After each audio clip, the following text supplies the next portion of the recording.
আসসালামু আলাইকুম রহমতুল্লাহি ওয়া বারাকাতুহু। আজকে আমাদের আলোচনা সপ্তম পর্ব, হরফের পরীক্ষা, সপ্তম দিন।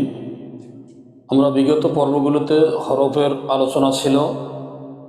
এই পর্বটা যখন আমরা বাচ্চাদেরকে শিক্ষা দিব, তখন এই পর্ব থেকে আমরা হরফের পরীক্ষা নিব।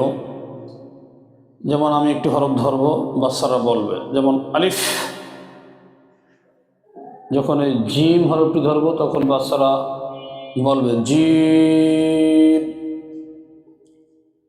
দাল, জা,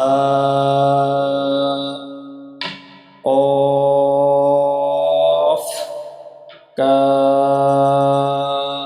এভাবে এখানে যে হরফগুলি আছে, এই হরফগুলির ভিতর থেকে বাচ্চাদের আমরা পরীক্ষা নিব। সপ্তম